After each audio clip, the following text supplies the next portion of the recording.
Welcome back mga ka-ADB, ka-Avery. Magandang araw sa atin lahat. Andito na naman tayo sa kwentong ibon na tips. Ngayon po, sisilipin lang po natin ang mga nasa flight cage natin. Dahil nagbaba na naman po tayo.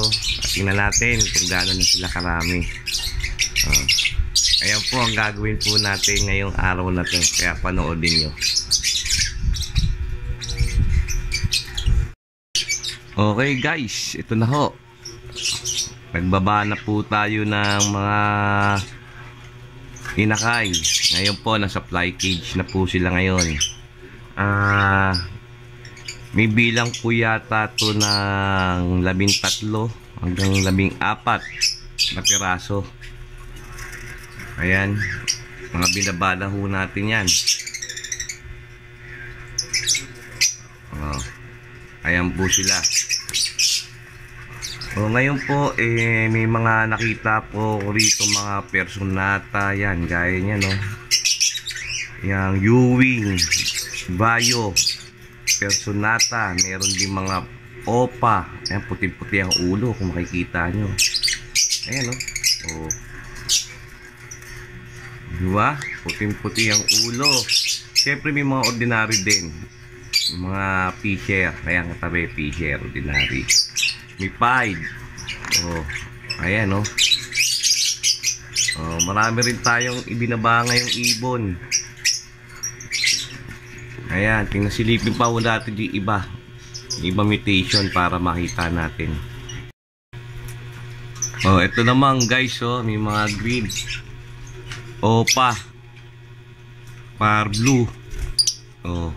Ayan may mga personata rin.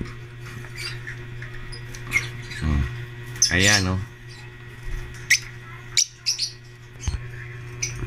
okay, ayan guys may mga personata nga gaya ng sinabi ko. May mga pastel, green pastel. Ayan, ang dami kasi natin binaba ngayon. Ngayong ano na to, ngayong buwan na to, itong January. Yung iba rito, ibibreed na po natin to. Kasi medyo patatanda na yung ibon natin. Kailangan na natin magpalit ng bago. Kaya kailangan natin i-breed na to. Mamimili ho tayo dito ng mga magagandang quality.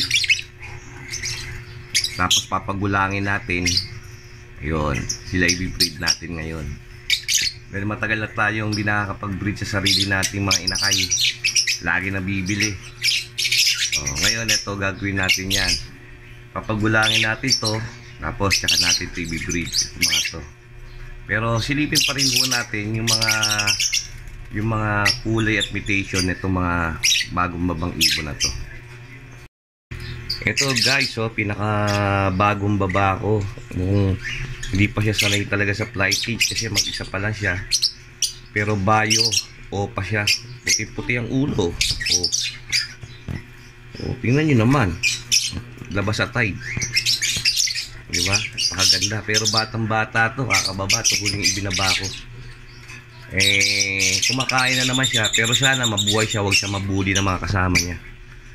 Ayan, tingnan natin yung iba pa. Ito naman guys, par blue na bayo. Pablo na bayo. Check natin. Titingnan ko buo yan kung nag-opa siya o hindi. Pero sana nag-opa yan. Kasi halo-halo na ho rito sa flight cage. Ayun ang ginawa ho natin. Pinaghalo-halo, pinagsama-sama na ho natin. Ayan ngayon po sa mga perso, pa-project ho rin tayo ng perso dyan.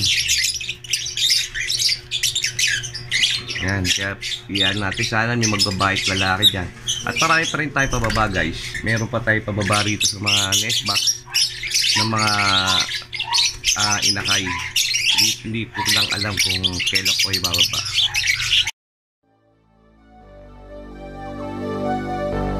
Fill me out with your smile. Now the sunshine brings the light. Fill me out with a flame. I will let you in this game. Take me out when I'm down.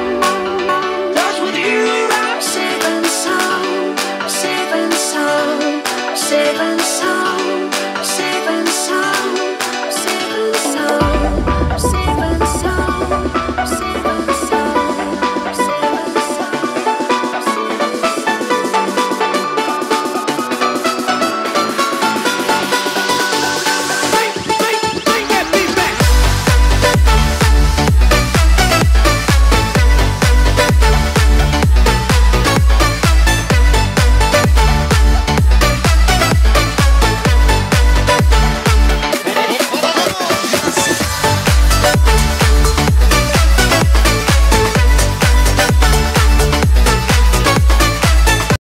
Okay, dito naman guys sa flight cage dito at medyo may mas edad ng konti. Ayan. May 5 ho rito, tapos isang display leg na pampaswerte natin. Ayan.